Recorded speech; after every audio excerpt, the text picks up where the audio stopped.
Good evening, visitors. Welcome to the Australian War Memorial's last post ceremony.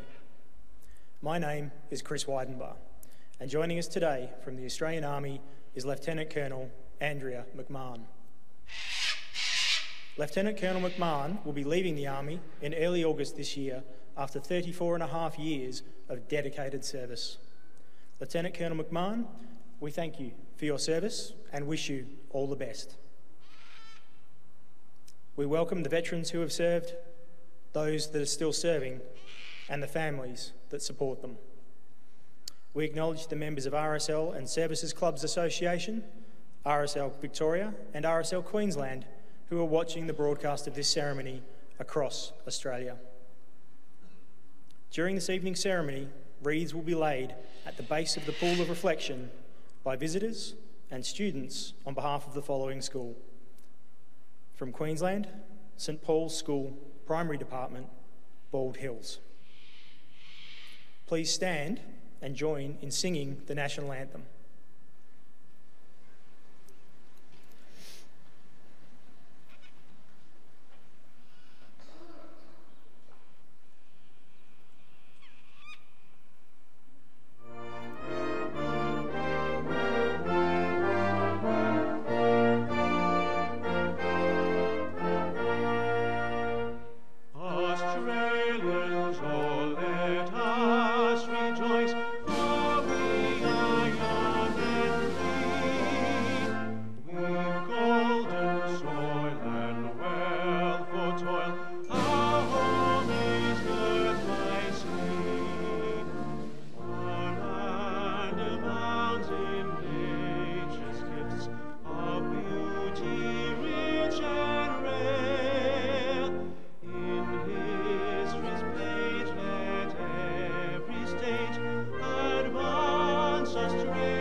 Students, you may be seated.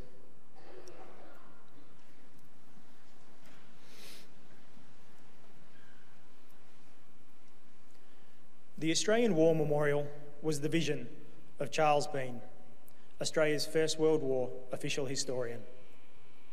Bean landed with the Australian troops on Gallipoli and stayed with them at the front through to the end of the war.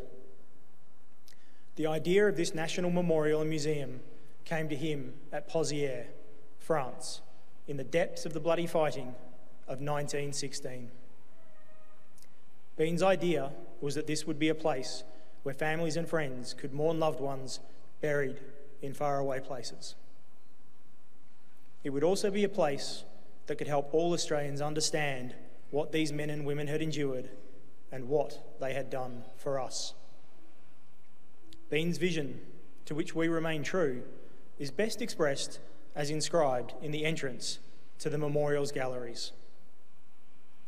Here is their spirit, in the heart of the land they loved, and here we guard the record which they themselves made.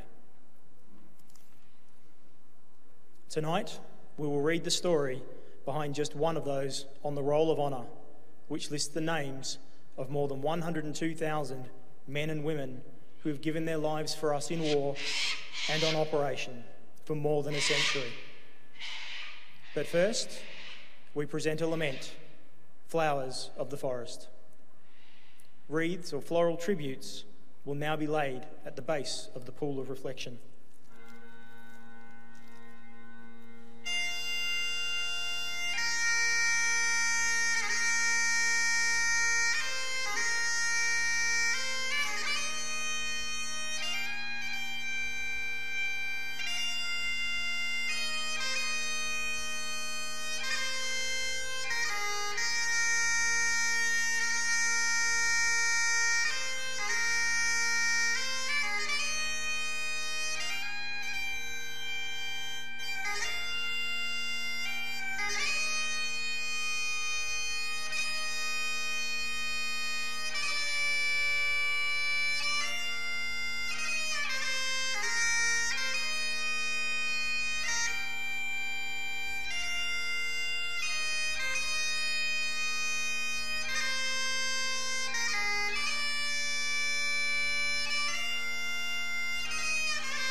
Today we remember and pay tribute to Private William Pinch. William James Pinch was born in 1883 to William and Susan Pinch of Bendigo, Victoria. Little is known of his early life. In 1907 he married Lily Tozer, and the couple went on to have 2 children, Howard and Beryl. William Pinch was a miner, and on the outbreak of war in 1914 was working for the Hustlers and Reedon mine near Bendigo.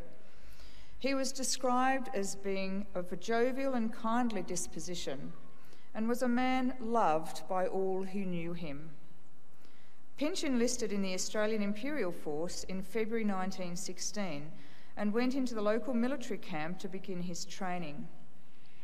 Before leaving for active service overseas, his friends and family held a social evening for him, during which he was presented with a military wristwatch and a number of small gifts from many of his friends.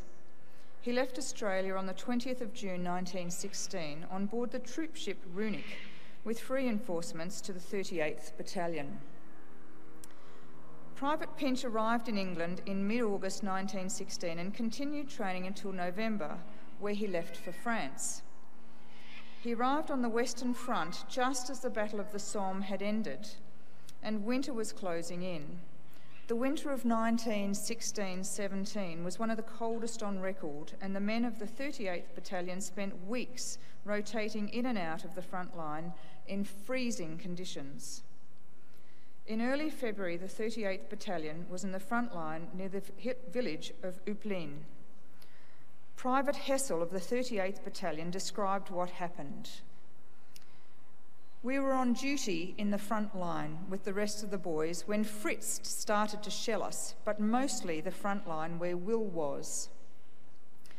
Will was getting his steel helmet from his dugout when a mini-werfer killed him. He never spoke. Hessel wrote to Lily Pinch to express his remorse. I cannot express my sorrow for you in your great loss. He was almost a brother to me, and I feel very sorry, but it is a glorious thing to know he died for king and country while single men stay at home. Shortly after hearing news of her husband's death, Lily Pinch published a memorial notice in the local newspaper. Little he thought, when he bade us goodbye, he left me forever, left us to die. Not even his dear lifeless form did I see, but his sweet face clings fondly to me. Lily Pinch was not a widow long. She died unexpectedly that September, leaving their children orphans. There was nobody to select an epitaph for William Pinch's grave. Today he is buried in the Site-Bongine military cemetery in Armentières. He was 33 years old.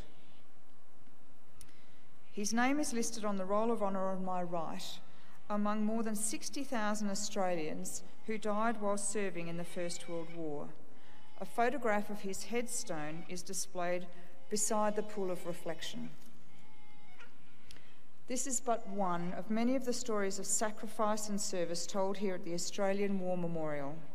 We now remember Private William James Pinch, who gave his life for us, for our freedoms, and in the hope of a better world.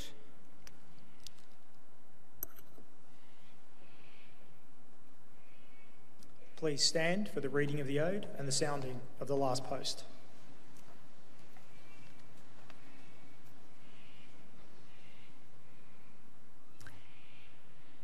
They shall grow not old, as we that are left grow old. Age shall not weary them, nor the years condemn. At the going down of the sun and in the morning, we will remember them. We will remember them.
Lest we forget.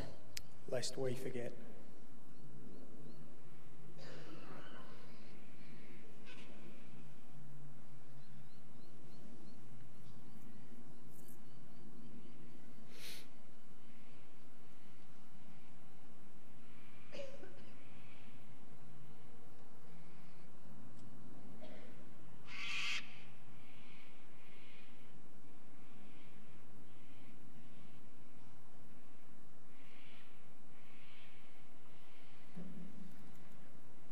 We leave you this evening with the words of the memorial's founder, Charles Bean. Many a man lying out there at Pozières or in the low scrub at Gallipoli with his poor, tired senses barely working through the fever of his brain has thought in his last moments, well, it's over. But in Australia, they will be proud of this. Ladies and gentlemen, girls and boys, that concludes the last post ceremony. We thank you for visiting the Australian War Memorial and wish you all a very good evening.